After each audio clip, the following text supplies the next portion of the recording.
Three circles.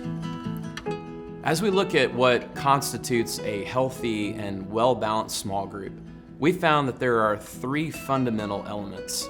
We've dubbed these elements the three circles. These circles are spiritual growth, relationships, and group service.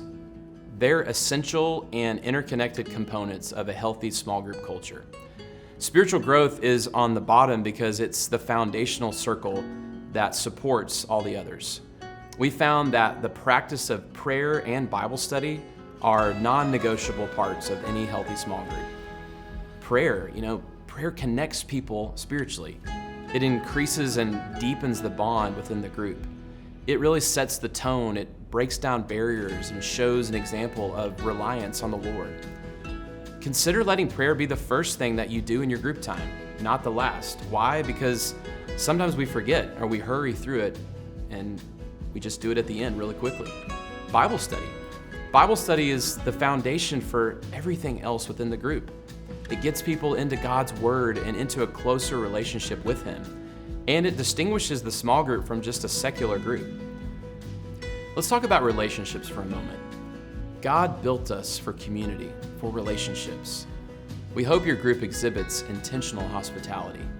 This is the doorway to authentic relationships, and there's just no energy without it. There won't be a small group if people don't feel welcomed, loved, heard, and safe. They may come, but they won't come back. Planned socials are one way to further deepen relationships.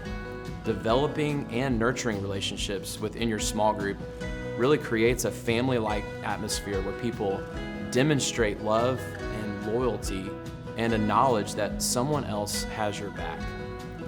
Group service may well be the hardest circle for your group to implement.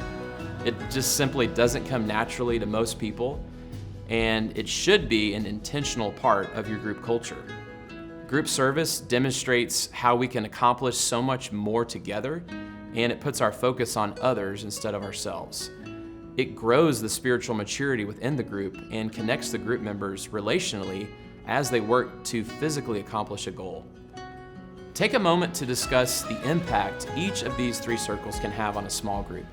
And when it comes to service, if your group hasn't participated in a group service project before, talk about how serving together could change your group.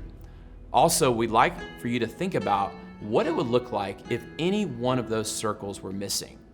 Pause this video and restart it after your discussion.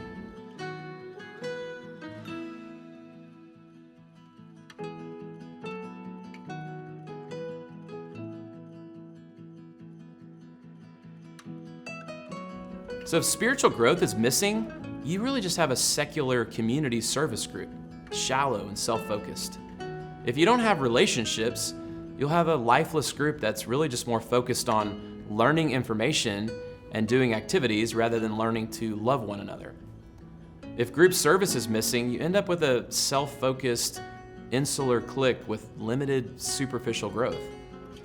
So we hope the three circles will continue to be a good visual to help us all stay balanced and healthy.